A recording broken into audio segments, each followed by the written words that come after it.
اور ہے کہ چین کے پل تو بس حوادث ہیں، اور اداسی طویل ہے تو ہے۔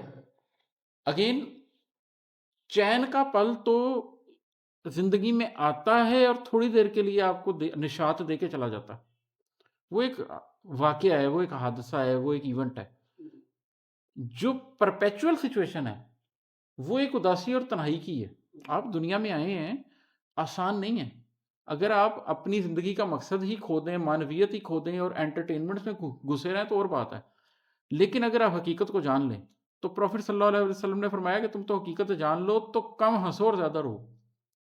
پھر کوئی ایونٹ ہوگا تو آپ کو مسکرا لیں گے، کوئی ایونٹ ہوگا جس پہ آپ خوش ہو لیں گے، کوئی ایونٹ ہوگا جس پہ آپ تھوڑا سا لائٹ ہو جائیں گے، اس کے بعد آپ اپنے ڈیفالٹ پہ آ جائیں گے۔ وہ اداسی، وہ پریشانی، وہ گھبراہٹ جس کے ساتھ امتحان دیا جاتا ہے وہ طویل ہے۔ زندگی کا سفر اسی کا نام ہے، تو اداسی طویل ہے تو ہے۔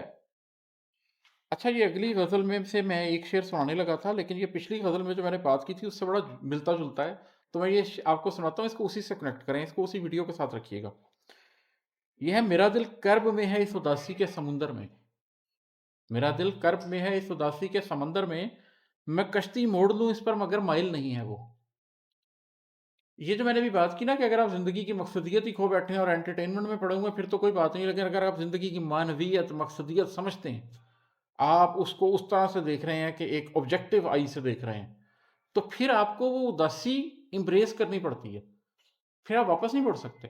تو اس میں بھی وہی بات ہو رہی ہے کہ میرا دل کرب میں ہے، تکلیف میں ہے، میں کوئی بہت خوش نہیں ہوں۔ جو لوگ سمجھتے ہیں سیلف انلائٹنمنٹ کوئی بہت ہی ایسا خوش کر دینے والی چیز ہے، ایسا کچھ نہیں ہے، وہ تو منزل ہے، سارا رستہ تکلیف کا ہے۔ میرا دل کرب میں ہے اس اداسی کے سمندر میں کشتی موڑ لوں اس پر مگر مائل نہیں ہے وہ یہ نہیں ماننے کو تیار کہ اچھا پھر میں کشتی موڑ لیتا ہوں اور چلو کوئی انٹرٹینمنٹ کر لیتا ہوں، چلو کوئی زندگی کو انجوائے کر لیتا ہوں، چھوڑو اپنی مقصدیت چھوڑ دیتا ہوں۔ مقصدیت آپ نے قائم رکھنی ہے اس اداسی کے اندر بھی، کشتی کو کھیتے رہنا ہے، چلاتے رہنا ہے، چلاتے رہنا ہے، چلاتے رہنا ہے، حتیٰ کہ آپ کی آخری سانس آ جائے۔